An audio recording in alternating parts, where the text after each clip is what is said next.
Okay, so I have been testing out a brand new tool from AI Ignite Design online, and this is called the Spark AI. And there's multiple tools in here that have to do with multiple areas of AI, but I am very interested in working with the image model, of course, because the AI images and the AI image vision board, this is where my expertise lies. So I've been trying out and testing out, and I wanted to kind of show you what this looks like. So you can actually train a person or a product on this one. I have yet to do a product, but I just want to kind of give you an idea. You pick the gender, then you put their name in here. So let's just say it's me. I will put my name in here.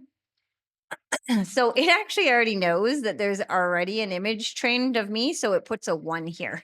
So if I was to change this to Smith, because that's my name, but it's not, you can see that it gives you a handle, which basically refers to the model in your future.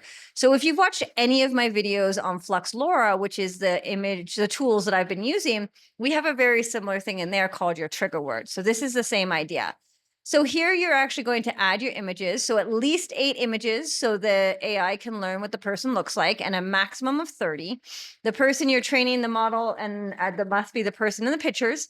Use photos showing the person in a variety of backgrounds, indoor, outdoor, different lighting, etc.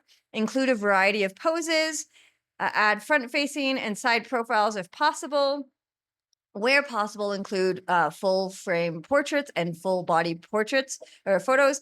Add images where they're wearing different colors and styles, and then high quality. Okay. So once you add your images, you're going to confirm that this is you and you're allowed to have them. And then you're going to submit. So the nice thing about AI Ignite Design that is different format than the Flux LoRA or the FOWL, which is what I've been using, is you pay a monthly fee for this one. I'm doing a demo, so it's $25 a month, but I pay $6 every time I'm training an AI. So it's a little bit more pricey than the other one, but I don't get charged anything for however many times I want to create the image. And so every single time I create the image, and I'll be honest with you, I usually spend quite a bit of time uh, working with images, and maybe do 30, 40, 50 images before I get the one I really like.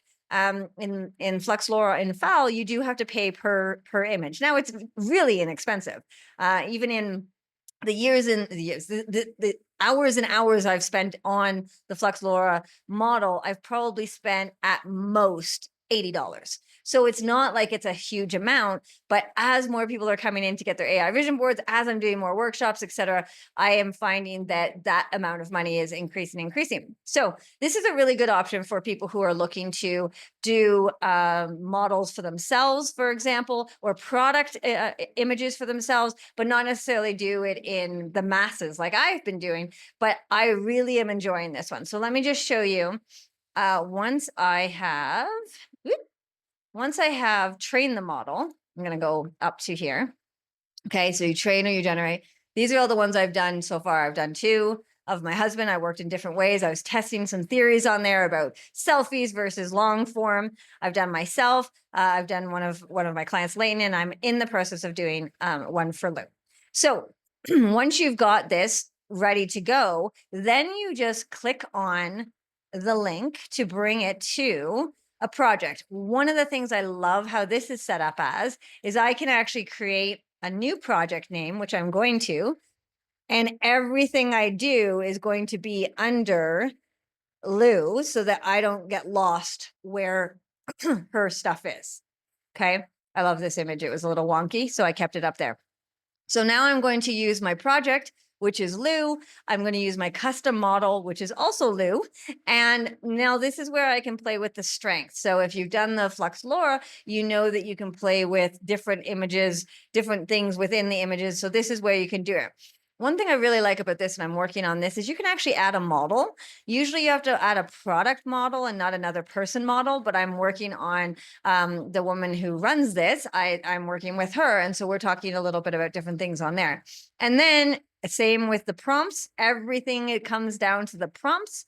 So we look at that, and that's how we tag the person's model that we trained.